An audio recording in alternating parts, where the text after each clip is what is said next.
রোহিঙ্গা সংকটের স্থায়ী সমাধানে আন্তর্জাতিক সম্প্রদায়ের কাছে ৭ দফা সুপারিশ তুলে ধরেছেন অন্তর্বর্তী সরকারের প্রধান উপদেষ্টা অধ্যাপক মোহাম্মদ ইউনূস। তিনি বলেছেন, রোহিঙ্গা সমস্যা শুধু বাংলাদেশের বা মিয়ানমারের নয়, এটি একটি বৈশ্বিক মানবিক ও নিরাপত্তাজনিত সংকট। তাই আন্তর্জাতিক সহযোগিতা ছাড়া এর সমাধান সম্ভব নয়।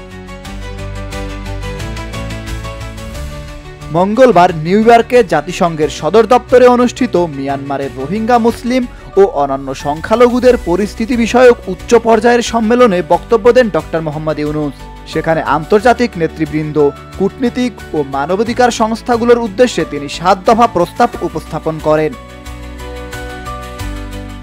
ডক্টর ইউনূসের ৭ দফা সুপারিশের মধ্যে রয়েছে মিয়ানমারের ভেতরে রোহিঙ্গাদের নিরাপত্তা, নাগরিকত্ব স্বীকৃতি এবং মৌলিক অধিকারের নিশ্চিতে আন্তর্জাতিক চাপ অব্যাহত রাখা, বাংলাদেশে আশ্রয় নেয়া ১২ লাখ রোহিঙ্গাদের জীবনমান উন্নয়ন ও পুনর্বাসনের সমন্বিত বৈশ্বিক সহায়তা নিশ্চিত করা, রোহিঙ্গাদের স্বেচ্ছা, নিরাপদ ও মর্যাদাপূর্ণ প্রত্যাবাসনের জন্য মিয়ানমার কর্তৃপক্ষের সঙ্গে শক্তিশালী কূটনৈতিক উদ্যোগ চালিয়ে যাওয়া, সংকট মোকাবেলায় জাতিসংঘের আরও কার্যকর ভূমিকা ও তদারকি নিশ্চিত করা, রোহিঙ্গাদের মানবাধিকার লঙ্ঘনের জন্য দায়ীদের আন্তর্জাতিক আদালতে জবাবদিহির আওতায় আনা,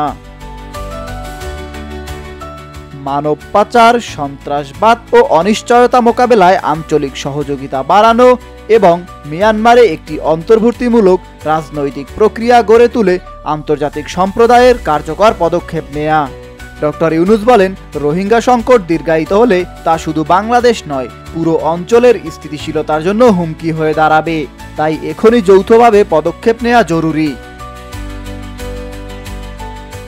তিনি আরও উল্লেখ করেন, মানবিক কারণে বাংলাদেশ বিপুল সংখ্যক রোহিঙ্গাকে আশ্রয় দিলেও এই সংকটের স্থায়ী সমাধান মিয়ানমারের ভেতরে তাদের অধিকার ও নিরাপত্তা নিশ্চিত না হলে সম্ভব নয়।